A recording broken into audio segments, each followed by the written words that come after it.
Sejam muito bem-vindos ao meu canal. Vamos mais a um vídeo. A Bíblia não tinha razão.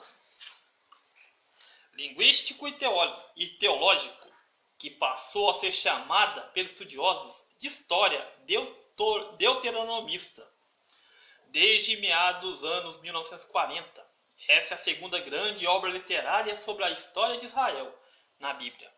Ela continua a história do destino de Israel, da conquista da Terra Prometida até o exílio da Babilônia.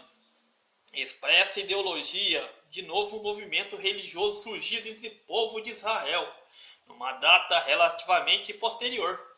Essa obra também foi editada mais de uma vez. Alguns estudiosos argumentam que foi compilado durante o exílio, numa tentativa de preservar a história, cultura e identidade da nação derrotada, depois da catástrofe da destruição de Jerusalém.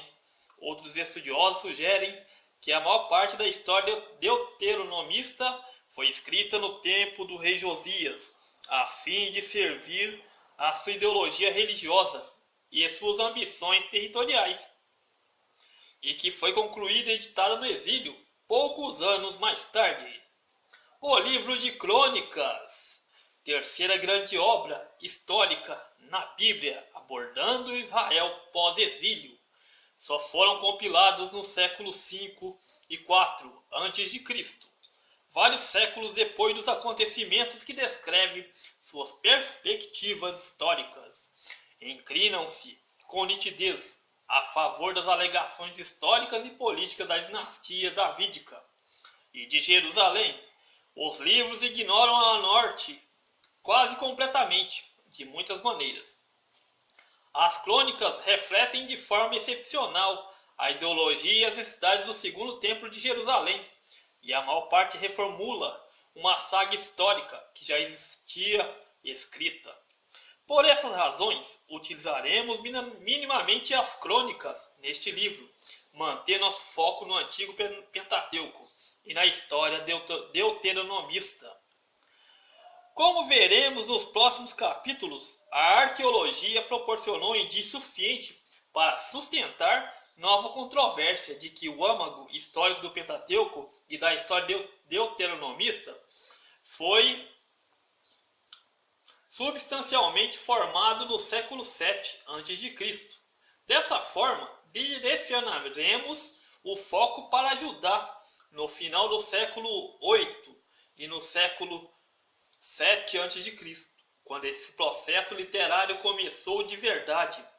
E discutiremos que muito do Pentateuco é criação tardia do final do período monárquico, defendendo a ideologia e as necessidades do reino de Judá, e como tal intimamente relacionada à história deuteronomista, nos alinharemos com os estudos que argumentaram que a história deuteronomista foi compilada em sua parte principal na época do rei Josias, com a intenção de prover validação ideológica para ambições políticas específicas, reformas religiosas. Histórias ou história minúscula? A arqueologia sempre desempenhou um papel crucial nos debates sobre a composição e a credibilidade histórica da Bíblia. No começo, a arqueologia parecia refutar os mais radicais argumentos dos críticos de que a Bíblia era trabalho bem mais posterior e que grande parte de seu texto não era historicamente confiável. Desde o final do século XIX, quando a exploração moderna das terras da Bíblia teve início, uma série de descobertas espetaculares e décadas de constante escavação e interpretação arqueológica sugeriam que muitos relatos da Bíblia eram fundamentalmente confiáveis em relação aos principais contornos da história do antigo Israel. Dessa maneira, mesmo que pareça que o texto bíblico tenha sido compilado e registrado muito tempo depois dos eventos que descreve, ele deve ser baseado num corpo substancial de memórias, preservado de forma pontual.